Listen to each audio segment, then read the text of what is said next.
Hey, in this video, I want to share with you 5 things that keep most people poor that rich people don't really do.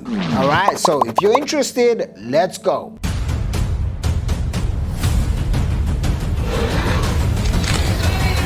By the way, in this video, make sure you hit the subscribe button and the bell button so that you get notified from the YouTube algorithm. My goal is to publish one of these videos every single day for you. So with that being said, it's Shaqir Hussyin here, founder of funnels.com, and let's go.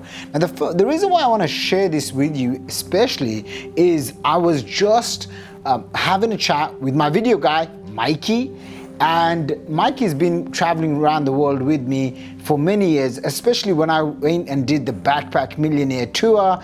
You know, we impacted like 25,000 people's lives through our live events all over the world. And Mikey's now coming, living with me for a while. And I thought, I was just talking to Mikey about rich people versus poor people. And I asked him, Mikey, you see me making millions of dollars. He's seen me actually make tens of millions of dollars. And I said, Mikey, how do you feel about these things? How do you process these things? And one of the things he said to me was, when he was growing up, he was taught rich people are filthy, they're evil, they're greedy, things like this. And Mikey actually comes from Indonesia. And you know, it just got me thinking, because I also know many countries, culturally, so many countries actually put this in, right? Like, money is the root of all evil. Like, rich people are bad. Like, it's not good to be greedy. Like, money is the root of all evil. And I don't agree with all of it, maybe some of it. Bottom line is this: what I found in my journey over the last 10 years, from going from zero to more than $30 million in sales before the age of 30, is that rich and poor people have a specific blueprint or in their mindset on how they operate. And today I just want to share with you 5 things that rich people do that poor people don't. And so the number one thing is understanding this cause and effect relationship. Right? Like, so what is cause and effect? It's like every single cause that you have in your life right now, how much money you have in your bank account, who you've been married to, or who you date, or the kind of business you have, or the job, 9-to-5 job you have, or literally the lifestyle that you have, the house that you live in. Every one of these things, they are a result. They are the effect of something that caused it, right? So for example, if you have a 9-to-5 job and you've been there for say 10 or 20 or 30 years, that means the cause was you probably went to school, you went to college, you went to university, you got a degree, you got a job, and before that you are conditioned by friends, family, grandparents, society, media, TV, all of this to follow that path. And so that is the cause, and the effect is your current reality. And what I find with rich people is that they choose to always bend their reality.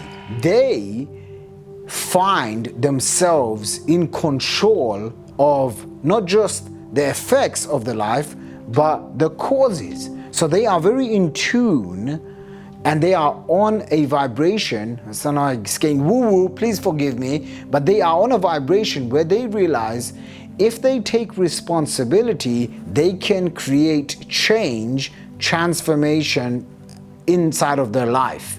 And this is what I find to be very, very true to all of the people that I've met who are very, very successful. And I'm not just talking about like rich in money. I'm talking about people that tend to be very fulfilled, happy, peaceful, present. They are somewhat in control of their reality. Versus a poor person, when I meet someone who's not necessarily poor, but they're broke, right? They're broke in mentality, and they're broke in their business, or they're broke financially or emotionally or spiritually or physically. They tend to blame others. They tend to criticize others. They tend to put the responsibility from their life onto the others, as if the government let them down, their friends and family let them down, society let them down, as if their reality is controlled by everything around them, right? Like I remember when I first started making money on the internet and I seemed somewhat successful, I had driven my car back to the streets where I grew up. And you know, I grew up in a council flat. I grew up with people that were somewhat like from the low income household, right? And I remember like driving down and I meet one of the kids that I grew up with, and he like waves me down and starts talking to me, and I never forget this, right? He comes up to me and he's like, man, you left us. And I was thinking to myself, okay. And he says, you left us, right? And there's no one looking after me, man. You know, someone just gave me this opportunity. I had to actually travel around the world, travel to, especially back in the day when there wasn't much live events in London, I had to travel to America. And by the way, when I said travel to America, that time I didn't have money to go to America, but I knew that all these conferences and seminars were happening in America. So I had to travel there, and I was getting mentorship and coaching and consulting, and I was investing in myself because I realized, wow, I wanted to change the effects of my life, so I need to change the cause, right? And so anytime you find yourself blaming, criticizing, being a pessimist, being so skeptical that you're afraid to take action, you're afraid to move forward, just realize these are the habits that poor people have. These are the habits that broke people have. And so if you continue like that, where everything is, oh, it's too good to be true. Oh, it's not that easy. Oh, this guy didn't give me the secret. You know, the truth of the matter is, you must take full responsibility. And as soon as you do that, you start to create an immense level of power, of control and presence, where you can actually start thinking. You know, anytime you find yourself blaming and criticizing, a little mental mind hack that I do is I say to myself, I must take responsibility, right? Something goes on, hey, I must take responsibility. I get a surprise tax bill, more than $500,000, and it was completely surprising. It was like a punch in the gut, and I was like, oh my gosh, okay? There's a whole reaction. We'll make another video around that. But I remember thinking to myself, this is so crazy. What do I need to be doing? And the first thing that came to my mind was, Shaq, what would wealthy people do? Okay, take responsibility. And I paid that off. And so anytime you feel stuck, that's the mental hack. That's the one mental hack that if you switch on in your head, I take responsibility. Campaign screwed up, take responsibility. You don't like the way you look, the way you smile, the way you talk, the way you communicate, the way your business is run, the way you buy traffic, the way you set up your business. Anything in your life, just think to yourself, I take full responsibility, okay? So that's number one. Number two thing that I see rich people versus poor people is, it's so crazy to say this, but this is the truth. People that are usually poor and broke, they think they know it all. It's like so crazy, you know? I sometimes bring on clients, and sometimes new clients where we do live events, and sometimes they'll even come to my penthouse. And I could just tell, like, the people that are successful, they're running, you know, 6, 7, 8-figure businesses, sometimes 9-figure businesses, and they come to me for, say, consultations and coaching and stuff.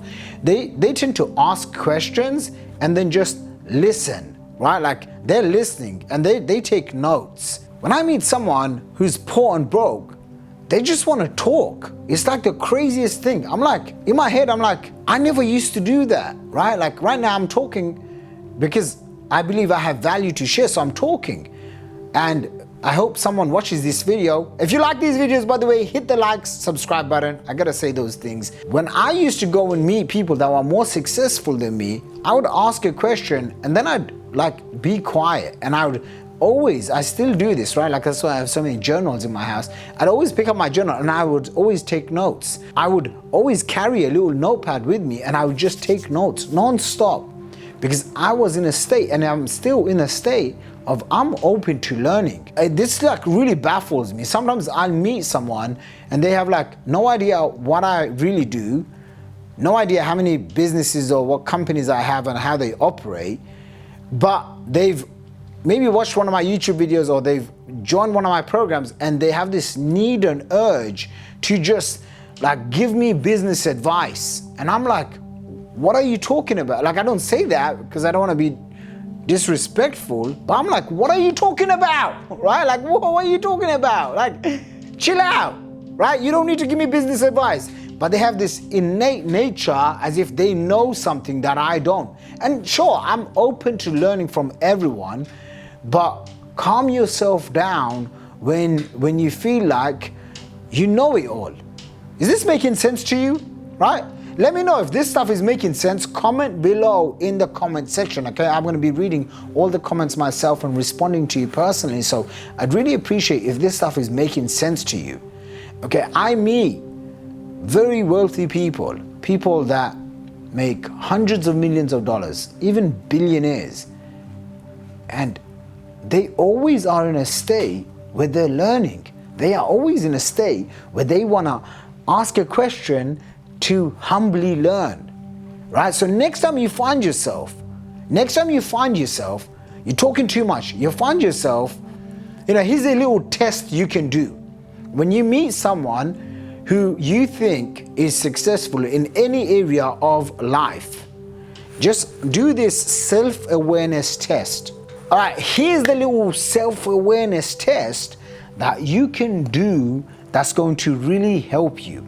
And here's how it works. Ask yourself, next time you're in a room with someone, it could be a virtual Zoom webinar, a GoToWebinar, a live event, a meeting in person, just ask yourself, just for your own self-awareness, when you go and talk to someone or when you meet someone, who does most of the talking? And when you leave, who's learned something? Is it you that you've asked a question and you've learned? Or is it that you've met someone and you've just talked?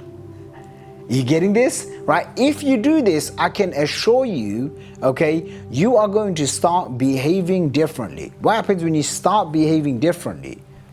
I'll tell you what happens. You start to create a new personality of a student that's always learning. What happens when you develop that personality? You now start to create a new reality.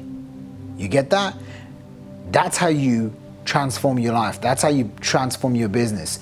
And a little mental hack that I've learned, I learned this from my now friend. Back then he was a mentor, and still a mentor to me, a guy called Ibn Pagan, and he talked about when you go into a situation, and even if you've heard the information before, if you've read about it, heard about it, watched it, just tell yourself this one little concept: I only know 20% and I'm open to learning. Okay, and instantly what happens is your brain starts opening up. Because you know what's one of the worst things you can ever say? It's this: I already know this. As soon as you say that, I already know this, your brain starts to literally close down to new opportunities, to new thinking. And when I meet someone, and sometimes, they'll ask me for advice and I'm talking and they want to have this urge of like cutting me off, or even my staff members, right? Like especially when we do live events and stuff and we're talking and we're sharing and someone's like, oh, I already know that. Oh, I already heard that. When you say those things, right? Like you just close your mind off. So next time, just ask yourself, what's going on? Are you with me so far, right? So the next one, the next key, the next thing that holds people back, right? The difference between people that are rich and poor is that the poor and broke person is always almost has a very skeptical, pessimistic mindset, right? They are looking at how they can fail. They are looking at what if things don't work out. They are thinking, what if it's so hard? Or this is too much hard work. Whereas someone who I find to be on the other side, they are thinking about the opportunity, about the fact that it's going to be hard and they're willing to go through the hard things, right? So they aren't letting fear hold them back, right? That's what I consider the third thing that keeps poor people poor and rich people rich, is that they have a different relationship with fear, right? Like I have fear everyone has fear. It's just a human natural thing to have fear so that we can get protected, right? Because if you didn't have any fear, then you do stupid things like jump off a building, right?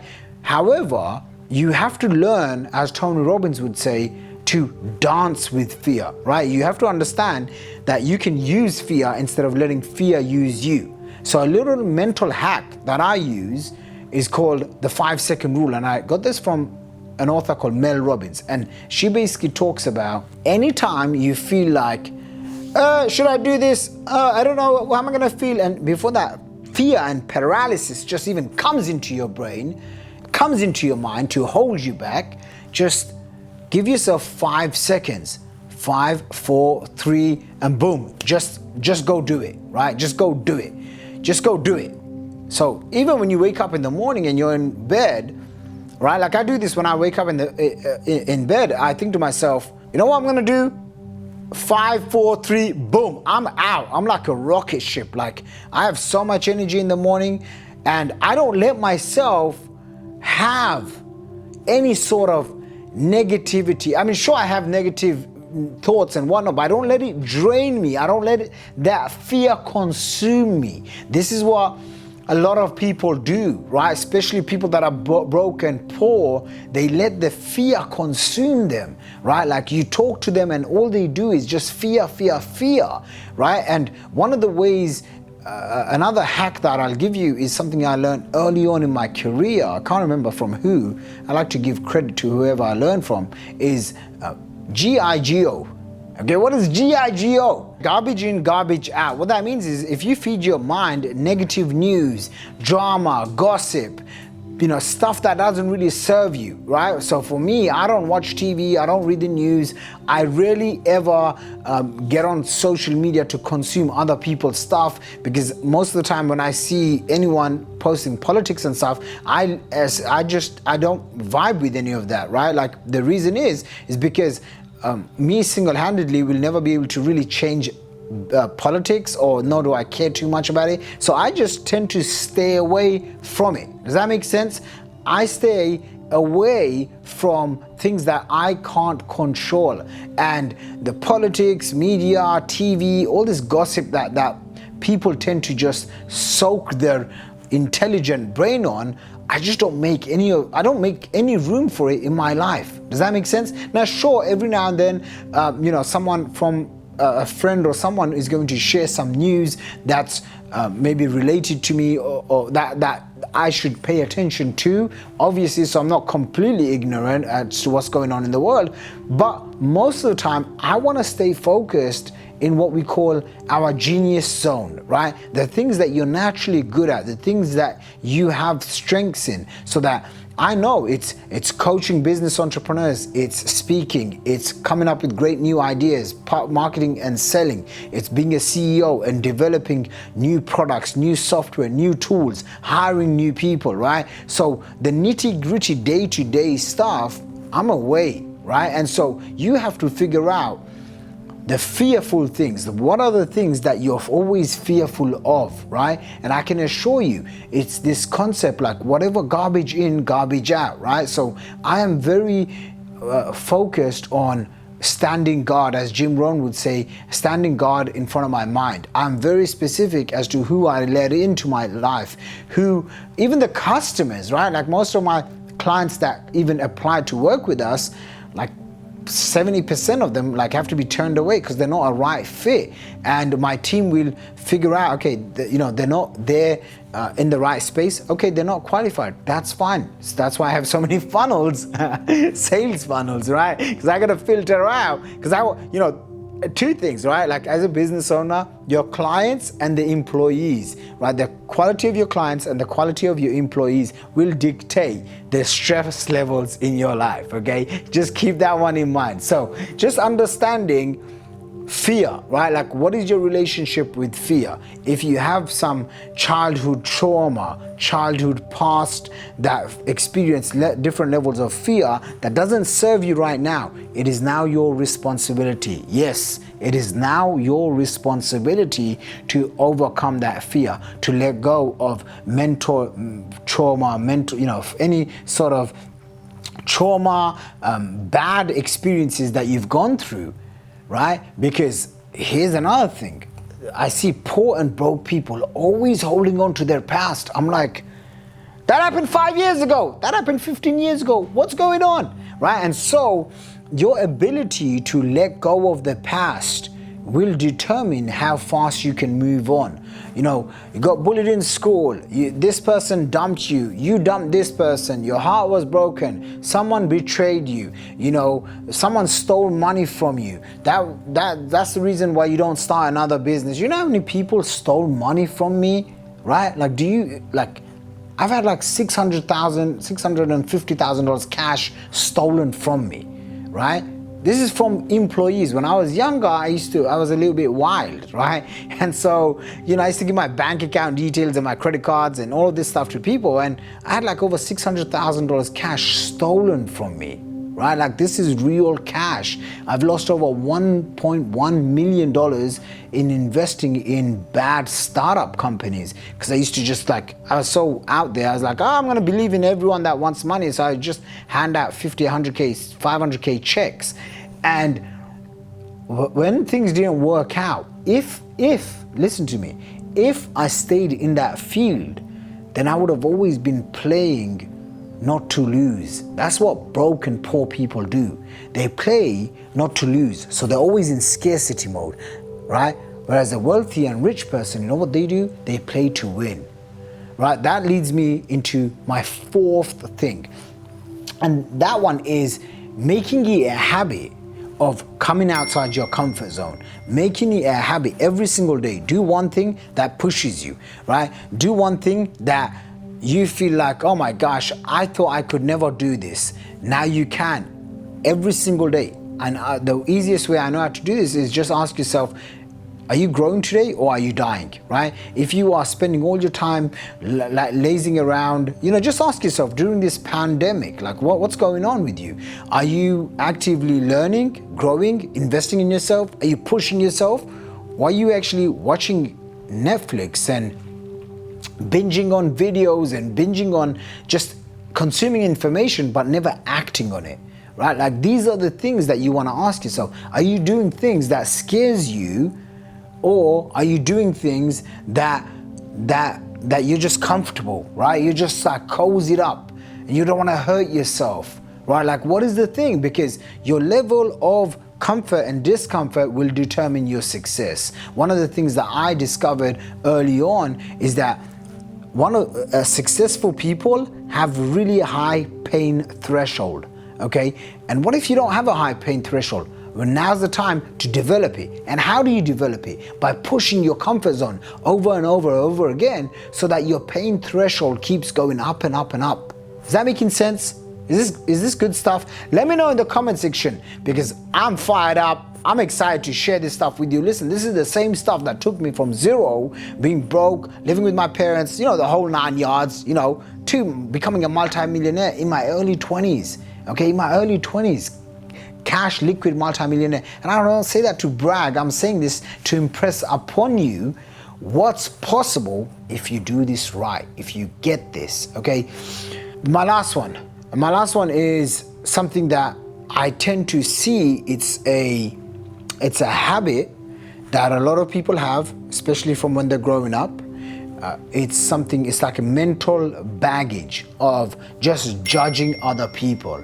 Okay, when I meet someone and they immediately just, like, everyone judges everyone, okay? It's just one of those things. Now, if you are someone who's judging non-stop to the point where you're like, she or he makes so many typos, you know, every single mistake, you're like just pointing it out. Just realize that's where your focus is, that's what you're attracting, and that's as big of a reality as you're gonna make it. Whereas people that are wealthy and rich and they're successful, they don't focus on judging people or judging just the past situations. They focus on how do we utilize this or that person, and how do we grow to the next level. I see poor people, broke people, Okay, and you have to understand, I'm not talking about this stuff because I read some books, although there's a lot of books behind me, okay? It's not because I've read some books, it's through real life experience, meeting people in person and realizing that, wow, when I meet someone who's successful or is on the path to becoming successful, you know, they project a different vibe, okay? And this is gonna sound weird, but this is the truth. This is why you hear things, right? Rich people hang out with other rich people. Once you're rich, you always get rich. Once you have money, it's easier to make money. It's true, right? Like wealthy people hang out with wealthy people. Rich people hang out with rich. That's why you'll see when you meet successful people, most people around them are successful. And when you meet someone who's poor and broke, they usually have what else in common? What else do they have?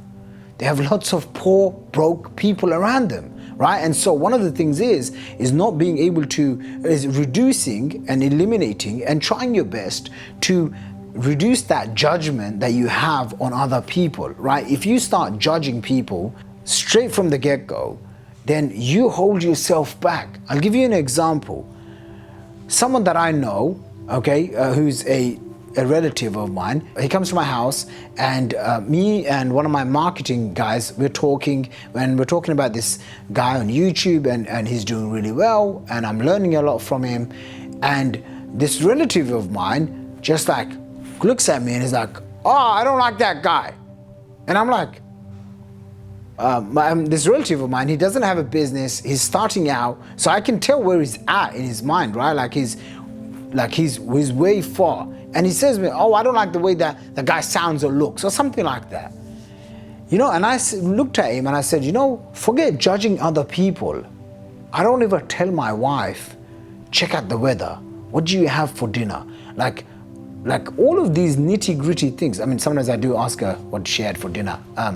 Most of the time it's with me. But anyway, the nitty gritty stuff, right, that don't push the needle, I am not interested in that, right? Anytime I find myself talking about other people, judging other people, gossiping, drama, like who cares, right? Like these are the things that you want to eliminate from your life. If it's not going to push you, if it's not going to help you get to the next level, you must reduce it. And I turned around to my relative and I said, you may not judge, you might judge the person based on how he sounds, how he looks, what he dresses, whatever, but that guy is making $700,000 a month. And I think he's like maybe 34, 35 years old, or maybe younger. Are you with me? Right? And it reminds me back when, you know, I spent a whole week with a gentleman called Dan Pena. Okay, now some of you like him, some of you don't like him, some of you don't even know who he is, but whatever. And this is someone who's super just judged, right? Like I judged him, everyone judges him. I mean, I judged him and then I was like, okay, I'm still gonna go spend like 20,000 pounds, I think it was, or $20,000 and spend a week with him in his castle. Now that is someone that people judge, but they don't look behind the curtain. They don't look behind, oh, he swears a lot, he comes across like really, he's like a dinosaur. I mean, he lives in a castle in the middle of nowhere in Scotland. So, sorry Dan, if you're watching this, I know you watch my videos, but you know, bottom line is this, right? Like, people look at that and they're like, oh, I don't want to learn from him. But behind the whole facade, the image, the videos, right? Like, to spend some good time with him, you can actually learn a lot. Like, the guy has some wisdom that you can learn from. Now, if you are judging someone on how they look, how they sound, how they behave, and you're not bothered to look behind what's happening, then you are the only person that's gonna hold yourself back. Are you with me? Right? Is this stuff great stuff? I mean, just let me know if this stuff is making sense to you. Let me know in the comment section below. All right. By the way, hit that subscribe button, smash the like button. Let me know. Right? And so I sound like a YouTuber. That's what I plan to be. And here's the literal mental hack. Okay, so unlike other videos that you watch on YouTube, they just give you a bunch of information. I want to give you information, but I also want to give you specific tools and frameworks of thinking so that you can action it, right? And this is why I give you these mental little hacks that's taken me years to develop and learn. So this mental hack is something that I tell myself, which is you don't have to like the messenger to appreciate the message, right? That's a writer-downer, right? And I developed this one because back in 2009, 2010, I had met this character. Okay, I won't mention his name, but he was such a unique character, you know, and so like over the top. I mean, just to kind of explain to you, I was attending this event and he had got on stage and I think he was barefoot and he basically just said, hey, I live in the mountains and I just came to this country with 10 grand cash in a bag and I just went to Harrods and I bought a Rolex. Like, it was just this ridiculous story that he said. And I remember like people looked at him and like they thought, that guy's weird, you know, and he was like making all these big claims and stuff. And I remember just looking at him and thinking, I may not like a few things about him, and that's okay. Hey, you might not like how I sound, how I look, how I dress, and that's okay. But I said to myself, I may not like some things about him, but that doesn't stop me from learning from him. And so I developed this thinking framework, which is appreciate the message even if you don't like the messenger, right? And this is why I see myself as a student. I'm always learning. Like I don't never think to myself, oh yeah, you know, I make more money than her or him and I can't learn, or you know, he's so younger than me. What can I learn? I don't care if the person is 12 years old or 15 years old or they're 70 years old. Like, I'm a student, and as long as you can keep these things in mind and these principles of cause and effect, taking responsibility, right? Making sure that you don't think that you know it all. Don't be a Mr. Know-it-all, right?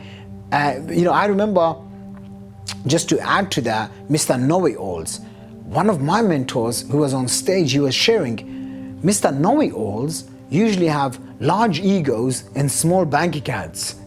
And I was like, this is maybe 2009, 2010. I was like, he's talking about me. Okay. Like, big egos, small bank account. Don't be a Mr. Know-it-all. And if you're a female, don't be a Miss Know-it-all, okay? And so the next one is about understanding fear and how fear controls you, drives you, how you control fear, right? Like, you let what fears control you and not. Fourth one is making sure that you're always breaking through your comfort zone, right? Like, are you doing something that's scary every single day? If not, what could you do? Right? Maybe it's that video. Maybe it's sharing that story on social media. Maybe it's making that sales presentation. Maybe it's writing those emails. Maybe it's calling 10 prospects. Maybe it's closing that deal. Remember that person that said no to you? Remember that person? I'm sure. They're in a relationship, in sales, in business, whatever.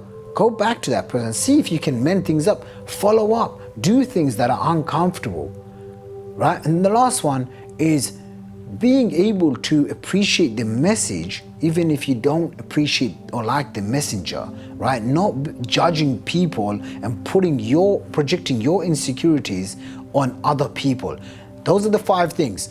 I assure you, if you can get rid of those 5 things that holds most people back, that I see a quality that poor and broke people have, unsuccessful people have, you can shift, and the shift can happen almost immediately. You can shift to start thinking like a rich, wealthy, successful person. So I hope you enjoyed this video. If you did, go into the comment section right now, smash the like button, subscribe, leave a comment. I'll be reading your comments myself and responding to you every single day. So I'm excited, and I'll see you in the next video. Bye for now.